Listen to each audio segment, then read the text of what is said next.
Sunshine, luxury condos, palm-lined streets. That's the image the world has of Miami. But beneath the glitz and glamour, the city is quietly sinking. As seas rise and storms grow stronger, some of Miami's most prized neighborhoods are racing against time, and nature is winning. Soon, the question won't be which address has the best ocean view. It will be which one is still above water. Today, let's uncover the Miami neighborhoods living on borrowed time, and why the fight to save them is one of the biggest battles against sea level rise in America. Why Miami is ground zero for sea level rise. Miami isn't just at risk, it's one of the most vulnerable cities in the world. Built on porous limestone, water can seep up from underground even when massive seawalls are built. High tides, once harmless, now cause sunny day flooding, also called nuisance flooding, in areas that never flooded before. National Oceanic and Atmospheric Administration estimates Miami could face 10 to 30 inches of sea level rise by 2060, enough to put large parts of the city underwater during storms. Worse still, Miami's booming real estate economy has built billions of dollars of luxury property in zones that could become disaster zones within our lifetime. Number 1. South Beach. South Beach is iconic. The pastel Art Deco hotels, the endless nightlife, the bustling Ocean Drive. But it's also dangerously low-lying. Average elevation, around 3 feet above sea level. Regular king tides already flood streets like Alton Road without a single drop of rain. The city has spent hundreds of millions on pumps and raised streets, but scientists warn that without even bigger changes, South Beach could face permanent flooding within decades. Tourists may still flock here today, but in the coming decades, rising waters could force a retreat. Number 2. Brickell. Known as Miami's Manhattan of the South, Brickell is the city's financial heart, home to gleaming skyscrapers and luxury condos. Elevation, roughly 3 to 13 feet above sea level. Heavy rains often trap residents in flooded streets, even outside of hurricane season. High-rise developers continue building furiously, but the area's vulnerability to both sea level rise and powerful storm surges makes it one of Miami's riskiest bets long-term. Even billion-dollar buildings may not be enough to withstand rising groundwater levels that pumps can't handle. Number 3. Edgewater. Edgewater has exploded in popularity, thanks to its waterfront views and proximity to downtown. Elevation, about 3 to 7 feet above sea level. In 2017, during Hurricane Irma, Edgewater experienced significant street flooding despite being outside the direct path. New luxury towers are being marketed as resilient, but without major infrastructural overhauls, Edgewater could suffer repeated water damage, eroding property values and pushing residents inland. Number 4. Miami Beach's Sunset Harbor.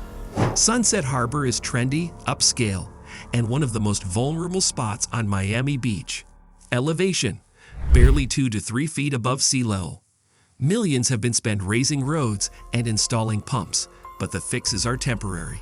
Local businesses often deal with regular flooding, especially during seasonal king tides. Real estate prices remain high, but how long can this waterfront fantasy survive rising waters? Number 5. Little Havana and inland risk. Even neighborhoods farther inland aren't safe. Little Havana, historically more elevated, is facing indirect threats. Climate gentrification. Wealthy buyers fleeing coastal areas are driving up property prices inland. This shift is displacing long-term residents and reshaping the social fabric of Miami from the inside. While Little Havana sits around 6 to 10 feet above sea level, its future is intertwined with the fates of Miami's coastal neighborhoods. Rising seas are already rewriting Miami's map. Sea level rise isn't theoretical here. It's already happening and visible.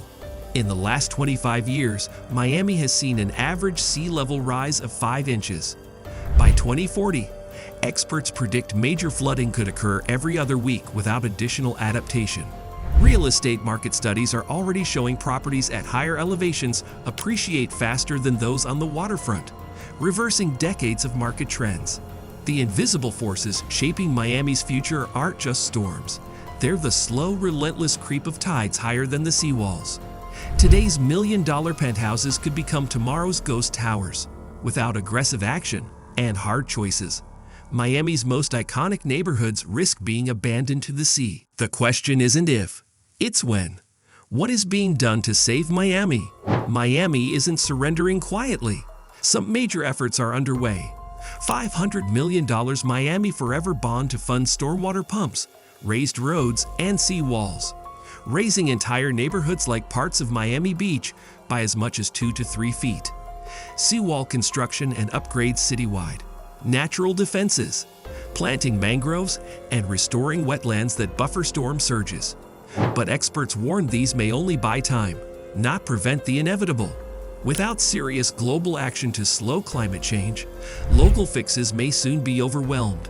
By 2100, scientists predict much of low-lying Miami, including large parts of South Beach, Brickell, and Edgewater, could be submerged unless bold, massive adaptation occurs.